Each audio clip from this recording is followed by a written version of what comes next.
안녕하십니까. 조국혁신당 대표 조국입니다. 제가 오늘 윤석열 정부의 비밀을 누설하겠습니다. 윤석열 정권 하에서 출세하는 비법이 있습니다. 5가지입니다. 첫째, 극우 일배가 되십시오. 둘째, 친일파가 되십시오. 셋째, 이게 중요한데 국회를 무시하십시오. 넷째, 검사 혹은 검찰 수사관이 되십시오. 다섯째, 윤석열 대통령 배우자 김건희 씨 연주를 찾으십시오. 과장 같습니까? 멀리 갈 것 없습니다. 윤석열 대통령은 김문수 경사노위장을 고용노동부 장관으로 지명했습니다. 김문수 후보자는 노동계는 머리부터 세탁해야 한다. 불법 파업의 손배 폭탄이 특효약이다. 쟁의 행위는 공산주의다. 라고 합니다. 또 문재인 전 대통령은 김일성주의자로 총살감이다. 라고 합니다. 최근 빵진숙, 빵통위원장으로 불리는 이진숙 씨, 법인카드 사용의 달인으로 등극했습니다. 국회 청문회에서 오만방자한 모습을 보였습니다. 위안부는 강제적인가 자발적인가라는 질의에 논쟁적 사안이라 답변하지 않겠다라고 답합니다. 5.18 민주화운동 폄훼글에 좋아요를 누른 이유로 앞으로 손가락 운동에 신경을 쓰겠다라고 비아냥거립니다. 자료를 달라던 청문위원회 거듭된 촉구에 이준숙 씨는 말씀드렸습니다 라고 말합니다. 자기 말이 곧 자료란 것입니다. 짐이 곧 국가라고 말했던 프랑스 루이 14세가 떠오릅니다. 이 정도로 국회를 우습게 여겨야 걸핏하면 거부권을 쓰는 윤석열 대통령 눈에 드는 것입니다. 김영호 통일부 장관은 평화통일에는 관심도 없는 교수였습니다. 그는 6.15 남북 공동선언은 북한의 선동에 놀아난 것, 이런 말을 서슴지 않고 합니다. 일베 유튜브 주장과 똑같습니다. 차관급인 김채환 국가공무원 인재개발원장은 실제로 극우 유튜버였습니다.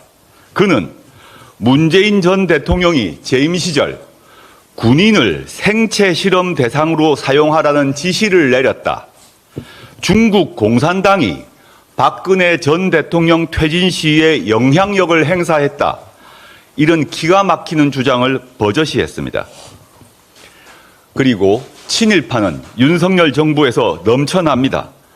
신원식 국방부 장관은 이완용에 대해 매국노였지만 한편으로는 어쩔 수 없는 측면도 있었던 것이 사실이라고 말했습니다.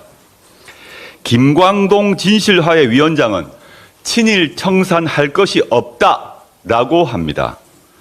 김낙연 한국중앙연구원장은 위안부 강제징용은 없었다라고 말했습니다. 이배용 국가교육위원회 위원장은 우리의 근대화 실패는 준비 없이 근대화의 흐름에 밀려왔기 때문이라고 말했습니다. 이제 독립운동가 후손은 윤석열 정권 고위직을 포기해야 합니다. 검찰 출신들도 현 정권보다 잘 나가는 때가 없었습니다. 대통령실과 공기업 등에 검찰 출신이 가득 찼습니다. 용산 대통령 비서실은 물론 행정부 요직에 검찰 출신을 넣었습니다. 방송은 하나도 모르는 김홍일을 방송통신위원장에 앉혔던 것 기억하시지요? 정부 외곽기관 중 노른자리 자리도 검찰 출신이 차지합니다. 어제 이진숙 방통위원장은 박문진 이사에 검찰 출신을 넣었습니다. 그중에서 가장 든든한 출세 비법, 다름 아니라 김건희 씨 연줄입니다.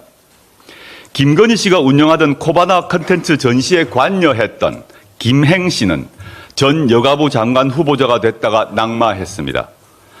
코바나 컨텐츠 행사에서 특별 도슨트를 했던 김동조 씨는 대통령 국정기획 비서관이 됐습니다.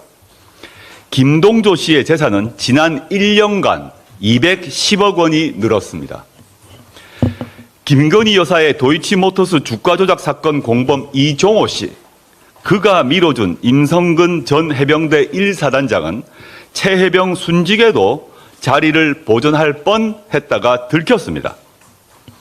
이 이종호 씨는 마약 사건 외압 의혹을 받고 있는 조병노 경무관에 대해 별 2개 달아줄 것 같아 라는 말을 합니다. 이렇게 김건희 씨 이름이 곳곳에서 불쑥불쑥 튀어나옵니다. 제가 지금까지 말씀드렸던 5가지 조건 중 2가지를 갖추면 후보자가 됩니다. 3가지를 갖추면 출세길이 열립니다.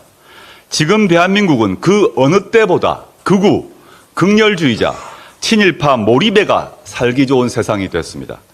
2주일 뒤면 광복절인데 이런 세상을 보여드리게 돼 선열들과 국민께 죄송할 뿐입니다. 빨리 끝장내야 합니다.